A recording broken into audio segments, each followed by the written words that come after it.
What's up, everybody? It's Chuflaka back at it again with another Madden YouTube video. We are going to be doing the worst to best defensive prototype rankings in the yard. I am excited for this one. We did the offensive part of the prototypes yesterday.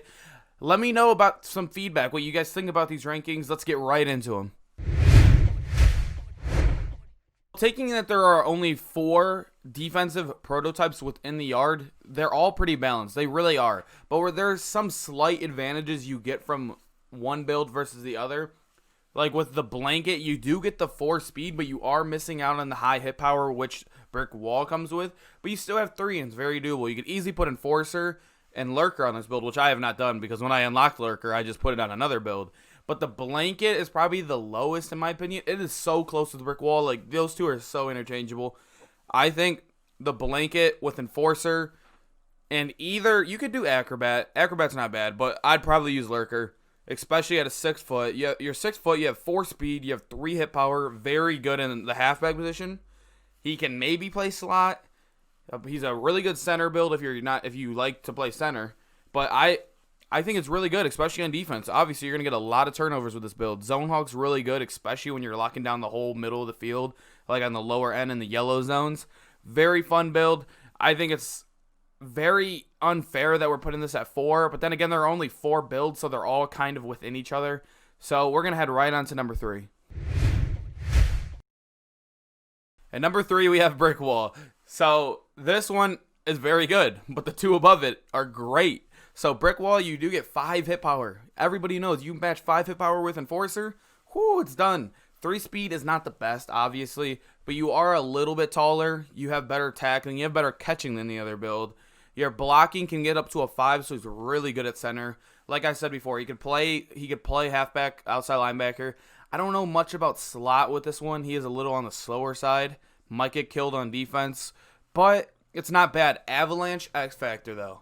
Whew, everybody knows. You land that perfect X-stick, it's a turnover, and 1 turnover in the yard is equivalent to a whole drive.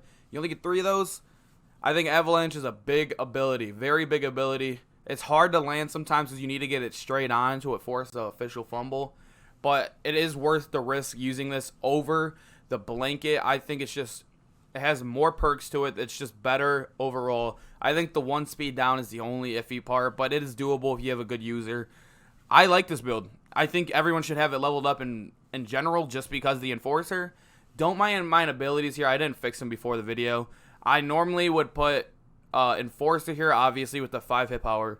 And then probably Lurker is the second one. I think Lurker and Enforcer are OP once again this year, especially in the yard. I've had videos on my TikTok, on my streams, on everything of me just completely getting picks out of midair. Literally with a linebacker or just my fast cat, my 5'11 fast cat with Lurker on it, can literally grab a ball that's so out of my range. It's crazy. I think Lurker and Enforcer should be on all of your defensive builds. I know I'm going to take some hate on this one. I know a lot of people like the lock at number 1. I think these two are literally, if I were to grade them out of 100%, I think it's 51-49. Literally, it's that small of a difference. The lock, he just doesn't have the hit power. Enforcer is so OP not to use right now. I get so many fumbles, and it can literally win you game like that. There's 0 hit power with this build. That's the only problem. It is so fast. You can get so many picks. It's great. It's great. But the thing I'd put on it is probably Acrobat and Lurker. You'd be getting everything. I see a lot of people doing this ability combo right here. They'll be doing Acrobat, and a lot of people use Pick Artist. Like, this is a lot of thing I see on Corner and a lot of streams or builds or people I watch on YouTube. I honestly do not like Pick Artist, but if you want to use Pick Artist, if you don't want to use Pick Artist, I suggest just doing Lurker, the normal build that most people would do on it. But that is probably, I don't know, it's hard with the lock and jacked up to interchange them because they're both so good at one thing or the other that it's hard to take away from the other position because they're almost as good as that thing too. Because, like, shutdown is such a good ability. You don't even have to user him. You put shutdown on a player, and then you just leave him alone. It's OP.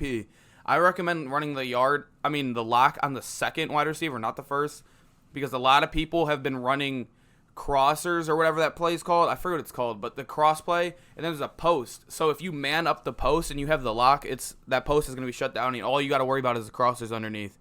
This play, I mean, this player is just so good on defense. You don't even have to worry about anything. On offense, you don't even have to worry about anything either because he's so fast.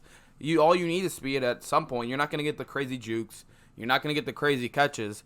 But if you have good route running and your teammates are just as good, you're going to get open. He is a fast build. He's probably like a top 4 fast build in the game. He's probably on the C. Probably in the top 3 in speed-wise. I really think the lock should be on your team in a threes at all times.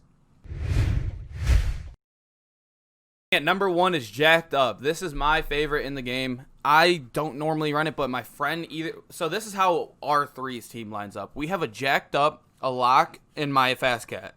And we win every game. We cause at least 1 to 2 turnovers a game.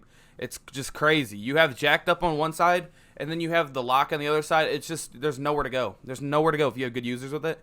You have 3 hit power with the Enforcer, which you have to unlock from Brick Wall. OP. And then on top of that, you're a pretty fast build. You're a really fast build. You get Zone Hawk, one of the best X Factors. Literally can clamp a whole side of the field. It's so great. And then I just love it. I probably would switch Acrobat, though, with Lurker here because you are going to be playing safety-ish / quarter or even a deep zone. You don't want to be getting Moss, especially because Lurker can stop the Mosses at a lot of times.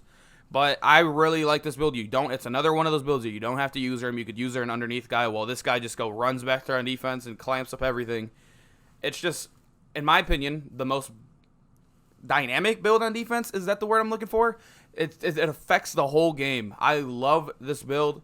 It's just literally Jamal Charles. He can either guard you deep in the zone or he can make you force a fumble. He can literally do everything. He's so good. I'm telling you guys, go use this build in the lock and then combo that with an offensive player. Best threes in the game. Right, although there are only 4 players or / prototypes for me to rank for you guys on defense, I hope you guys enjoyed this video. It was a little difficult to make because they're all pretty much even at a point. I really think the DBs do have a step, though, on those linebackers.